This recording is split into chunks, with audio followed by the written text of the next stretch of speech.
जो भी student NEET की प्रिपरेशन कर रहे हैं तो वो अपनी नीट प्रिपरेशन जर्नी में 3 चीज़ों को ध्यान रखकर चलना है।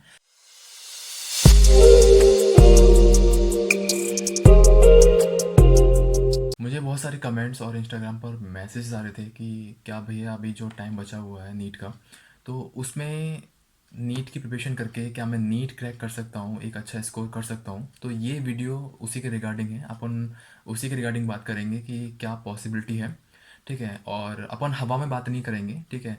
मैं अपने 3 साल के जो मैंने ड्रॉप लिया है नीट में, ठीक है, तो उसको कंपेयर करके मैं आपको बताऊंगा कि क्या कैसे कर सकते हैं, ठीक है। तो जो लोग मेरे बारे में पूछ रहे थे तो मैं अपने बारे में बता दूं तो मेरा नाम निखिल उपाध्याय है और मैं first year drop out optometry student हूँ एम्स दिल्ली से। मैंने एम्स दिल्ली छोड़ दिया है कुछ रीजंस की वजह से। और मैंने अभी इससे पहले एक वीडियो अपलोड की थी, उसमें मैंने अपने बारे में बताया था, अपनी नीट प्रिपरेशन की जर्नी के बारे में बताया था कि मैंने क्या क्या गलतियाँ की थी, ठीक है, और मुझे 3 साल का ड्रॉप क्यों लगा था, ठीक है। तो उसके रिगार्डिंग मैंने बात की हुई है। सबसे पहले मैं बात करता हूँ मैं अपनी नीट जर्नी के बारे में। तो देखो, मुझे फर्स्ट ड्रॉप इस वजह से लगा था क्योंकि मेरा जो सिलेबस है वो टाइम से कंप्लीट नहीं होता, क्योंकि मैं था हिंदी मीडियम से, यूपी बोर्ड से आया हुआ था।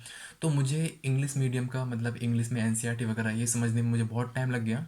तो जिसकी वजह से मेरा सिलेबस कंप्लीट नहीं हुआ था और मुझे जब लास्ट का मुझे 1 या 2 महीने मिला था तो मैंने उसमें नोट्स बनाना स्टार्ट किए थे अच्छे से, ठीक है। मैंने एक लड़की के नोट्स ले लिए थे, तो उसको मैंने छापना स्टार्ट कर दिया था क्योंकि मेरे पास टाइम नहीं था और मुझे पता था कि यार इतनी महंगी कोचिंग है, अगर मैं इसको बाद में एफर्ट नहीं कर पाऊंगा मैं, समझ रहे हो। तो सबसे पहले जो मेरा ड्रॉप लेने का जो मेरा रीज़न था, ठीक है, जिसकी वजह से मेरा नीट क्लियर नहीं हो पाया, वो है मेरा सिलेबस टाइम से कंप्लीट नहीं हुआ, ठीक है। सिलेबस टाइम से कंप्लीट नहीं हुआ, ये मेरा बहुत बड़ा रीज़न था। सेकंड रीज़न जो मेरा ड्रॉप का था वो था कि मैंने अपना सिलेबस कंप्लीट कर लिया था सेकंड ड्रॉप में, लेकिन सेकंड ड्रॉप में मेरे से एक गलती हुई थी कि लाइक मैंने रिवीजन प्रॉपर नहीं कर पाया, ठीक है। सिलेबस टाइम से कंप्लीट हो गया था सेकंड ड्रॉप में, लेकिन मैंने रिवीजन प्रॉपर नहीं किया क्योंकि रिवीजन बहुत ज़रूरी होता है, ठीक है। थर्ड ड्रॉप की अगर मैं बात करूँ तो थर्ड ड्रॉप में जो मेरा सबसे बड़ा जो कॉज रहा था, जो मेरा तीसरा जो ड्रॉप लगा नीट में, वो है मॉक टेस्ट, ठीक है। क्योंकि मैंने लाइक मैं मॉक टेस्ट तो देता था लेकिन मैंने लास्ट में मॉक टेस्ट देना मैंने छोड़ दिया था, ठीक है। और लास्ट में मैं थोड़ा सा डिस्टर्ब भी हो गया था, लेकिन लास्ट में जो मॉक टेस्ट होता है वो बहुत ज़रूरी होता है, ठीक है। फुल सिलेबस मॉक टेस्ट बहुत ज़रूरी होता है लास्ट में, ठीक है।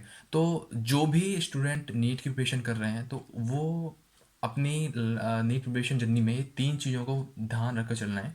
सबसे पहला कि सिलेबस टाइम से कंप्लीट करना है। सेकंड क्या है, सेकंड है कि आपको रिवीजन करना है बार बार। थर्ड है मॉक टेस्ट। जब थर्ड ड्रॉप में नीट 2020 में जब मुझे नीट और पैरामेडिकल के बीच का मुझे जब गैप मिला तो उसमें मैंने ये 3 चीज़ों को कंप्रोमाइज़ बिल्कुल नहीं किया। मैंने जो सिलेबस है मेरा पहले से कंप्लीट हो चुका था, मैंने रिवीजन बार बार किया, ठीक है। मैंने रिवीजन बार बार किया था, मैंने शॉर्ट नोट्स बनाए थे अच्छे से, तो उनको मैं बार बार रिवाइज कर रहा था। मॉक टेस्ट दे रहा था मैं, एक एक दिन में मैं 2 2 मॉक टेस्ट दे रहा था, समझ रहे हो।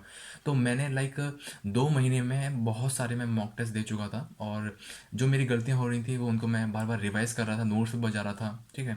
तो ये चीज़ जो है इसने मेरे को बहुत हेल्प की, जिससे मैं एम्स पैरामेडिकल एग्जाम को मैंने क्रैक कर पाया। सबसे पहले बात पे अपन आते हैं सिलेबस। तो सिलेबस कैसे करना है, तो देखो 4 से 5 महीने का जो आपके पास टाइम बचा हुआ ना, तो उसमें आप अभी एक काम करो, 3 महीने के अंदर मतलब कि आप मान सकते हैं कि अप्रैल तक आप एक बार ना सिलेबस अपना कंप्लीट कर लो अच्छे से। आपको यार एक चीज़ ध्यान रखना है कि अगर आपका सिलेबस कंप्लीट नहीं होगा तो आप एक्सपेक्ट कैसे कर सकते हैं अपने आप से कि आप नीट क्रैक कर लेंगे, एक अच्छा स्कोर कर लेंगे, ठीक है। तो एक बार सिलेबस तो कंप्लीट कीजिए और बार बार जो है ना ये जो बहुत मतलब बुक्स जो रिकमेंड कर देते हैं, ये एम एस चौहान ऑर्गेनिक के लिए और मैं अगर बात करूँ एन अवस्थी जो है फिजिकल केमिस्ट्री के लिए, इन बुक्स को हटा दो, आपके पास जो है वो इनफ टाइम नहीं है, ठीक है।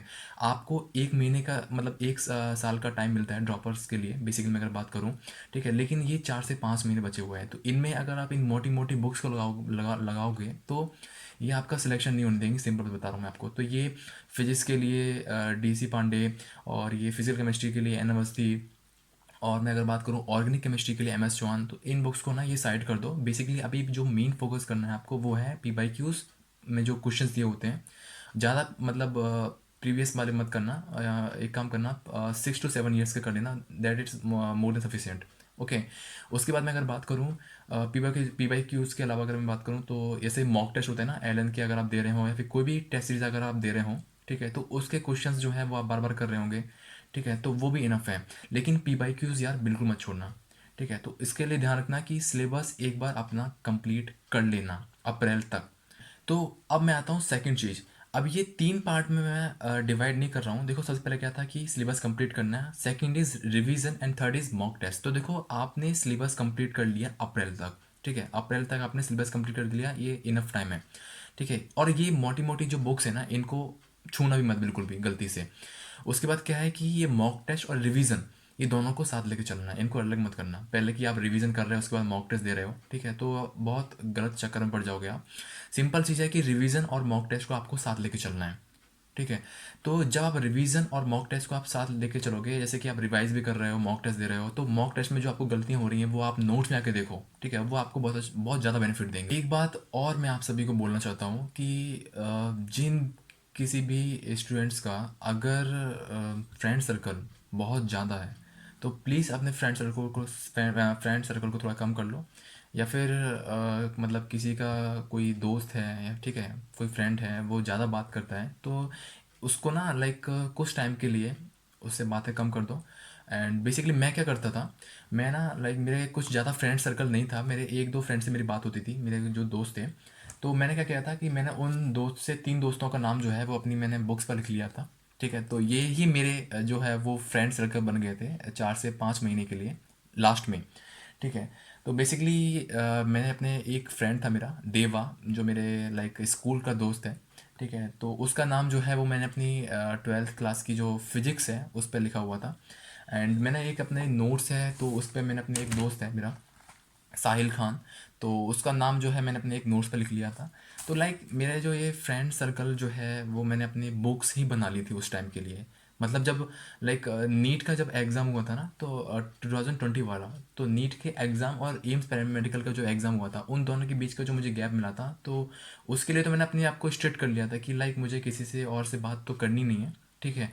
मुझे अपना जो फ्रेंड सर्कल है वो अपनी इस टाइम के लिए लिमिट रखना है। तो आप भी एक काम करो कि आपका अगर फ्रेंड सर्कल बहुत ज़्यादा है, ठीक है, अगर आप फेसबुक इंस्टा पर ज़्यादा रहते हो, तो सिंपल जो है वो अपने आप को लिमिट कर लो थोड़े टाइम के लिए, बस कुछ टाइम के लिए यार अपने आप को लिमिट करना है। एक स्टूडेंट मुझे इंस्टा पर मैसेज करके पूछ रहा था कि भैया मैं ना एक कोचिंग में पढ़ रहा हूँ, तो उसका 85% जो सिलेबस है वो कंप्लीट हो चुका है, तो क्या मैं कोचिंग छोड़कर सेल्फ स्टडी कर लूँ या फिर मैं लाइक क्रैश कोर्स ज्वाइन कर लूँ।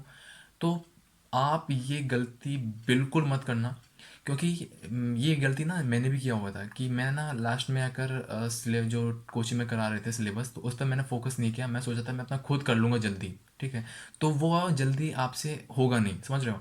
इससे बढ़िया है कि जो सिलेबस जो कोचिंग में जो जिस स्पीड से चल रहा है उस स्पीड से चलने दो, लेकिन आप रिवाइज करते रहो पीछे का। मैं अपने टेलीग्राम चैनल पर अपने शॉर्ट नोट्स एनसीईआरटी और एलन और टारगेट पीएमटी के जो मेरे पेपर्स वगैरह हैं वो सब मैं अपलोड कर रहा हूँ, ठीक है। तो चैनल का जो लिंक है वो डिस्क्रिप्शन में दिया हुआ है। और जो भी स्टूडेंट्स मेरे से कुछ क्वेश्चन पूछना चाहते हैं तो वो मुझे इंस्टाग्राम पर डायरेक्ट मैसेज कर सकते हैं। तो इंस्टाग्राम की जो लिंक है वो नीचे डिस्क्रिप्शन में वो भी दी हुई है, ठीक है। आज की वीडियो के लिए इतनी ही। तो अगर आपको वीडियो अच्छी लगा हो तो प्लीज़ लाइक करना और शेयर कर देना और चैनल को सब्सक्राइब कर देना। Thank you so much.